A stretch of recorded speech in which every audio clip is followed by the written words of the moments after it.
Okay, so my neighbors have decided that they will begin some deforestation today. So if you hear any awkward noises in the background, that's what that is. People are watching me. I live on a really busy street. It's okay. Hey everyone, it's Jowie, and today I'm going to be sharing with you my stats, extracurriculars, awards, and basically everything I did throughout high school that I think helped get me accepted into Cornell University. Let's get started.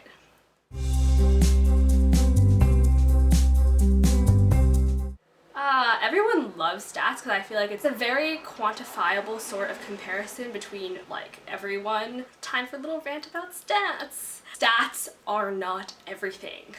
Trust me, they are not. Typically the way it goes is you meet the requirements for stats, like the hidden requirements of course, because no school will actually put like cutoffs, the requirements for stats, and that's basically it. Then you move into the next round. They get to read your activities, your essays, and all the other things that make you unique. I attended a pretty, I'd say semi-competitive public school on the East Coast. Okay, so now it's time to share my stats. I was actually pretty private about my stats and everything throughout high school. I'm actually a pretty private person, which is ironic because now I'm presenting all of this on the internet for everyone to see, but hey, high school's over. No one can judge me for this anymore. So my weighted GPA was around a 98. The way my school does it is that if you take an honors or AP class, you get 2 points added to your final score in that class, if that makes sense. Contrary to popular belief, I actually did not get all A+. I didn't even get all A's. Like, my transcript is far from perfect. You don't need to have perfect grades to get into a top school, and stats don't really matter that much. Anyway, now let's go on to the ACT.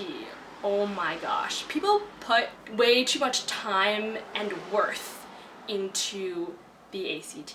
Let's back up a bit. I took the SAT, did like okay on that. I decided to try it out.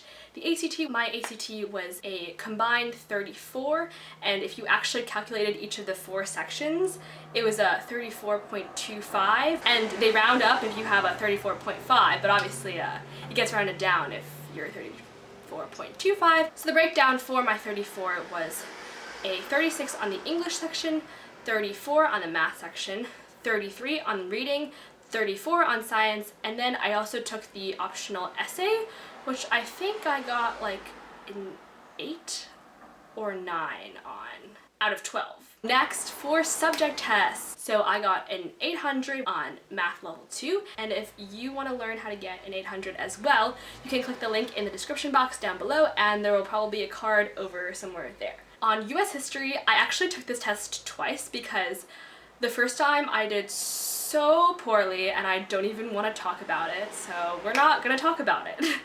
And the second time I took it, I got a 720, so I thought that was decent, and I ended up reporting that. And I actually played soccer for 4 years on varsity in high school. I wasn't really that good, but I wasn't terrible. It was really fun. But it took up so much of my time in the fall. It was a fall sport for us. The next thing I did in high school was track. So I ran track also for 4 years.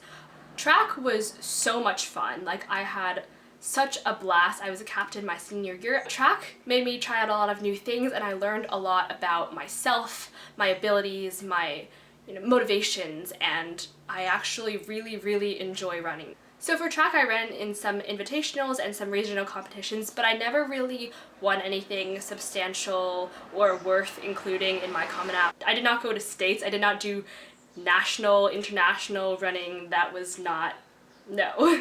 So the third thing I'm going to talk about is science research, which is a course that I took in school, along with having an internship over the summer between my junior and senior year. Science research was a huge time commitment. I would be working at the Biomedical Research Center from like 10 a.m. to 7 p.m., which is like 9 hours a day. It was crazy. I had to like learn all these new laboratory techniques and stuff, and I had not taken AP Bio by the end of my junior year, which would have been really helpful. Like, highly recommend that if you are taking science research or doing some kind of biomedical research, but I hadn't. So a lot of these things like gel electrophoresis, PCR, and a lot of the tests I was doing I had not learned about before. So for this I mostly created my own project and wrote a scientific paper to later submit and present to competitions. So another thing that I did in my free time was I was a children's Sunday school worship leader at my local church. Well, I'm still doing this, and I've done it since my sophomore year of high school. It's actually pretty fun. This happens on a rotating basis, so I do it for 2 weeks at a time every few weeks, if that makes sense. Basically, I create slideshows for these little children aged 3 to 10. I give little projects, songs, object lessons, memory verses. The next extracurricular activity I participated in was Model United Nations, which can be abbreviated as Model UN or even MUN or MUN. This is pretty much what it sounds like, Model United Nations. I participated in the actual conference as a delegate my freshman and sophomore year, and for junior and senior year I was a chair. Basically, as a chair, I just regulated debates between all the delegates, looked over working papers, and just made sure that everything in the conference was running smoothly. I also attended one larger Model United Nations conference, and that was my senior year, so that was interesting.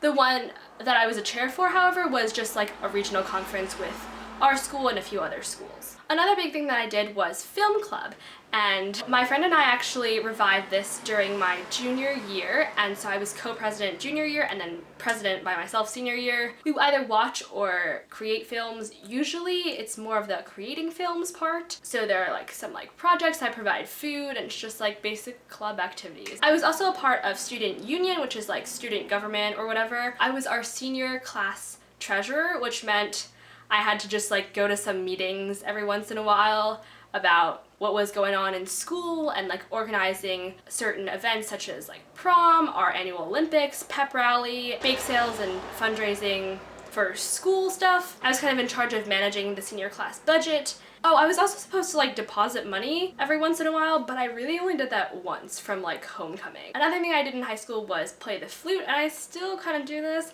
I had been playing the flute and taking private lessons since 5th grade. My freshman year of high school, I actually did a lot of flute related things.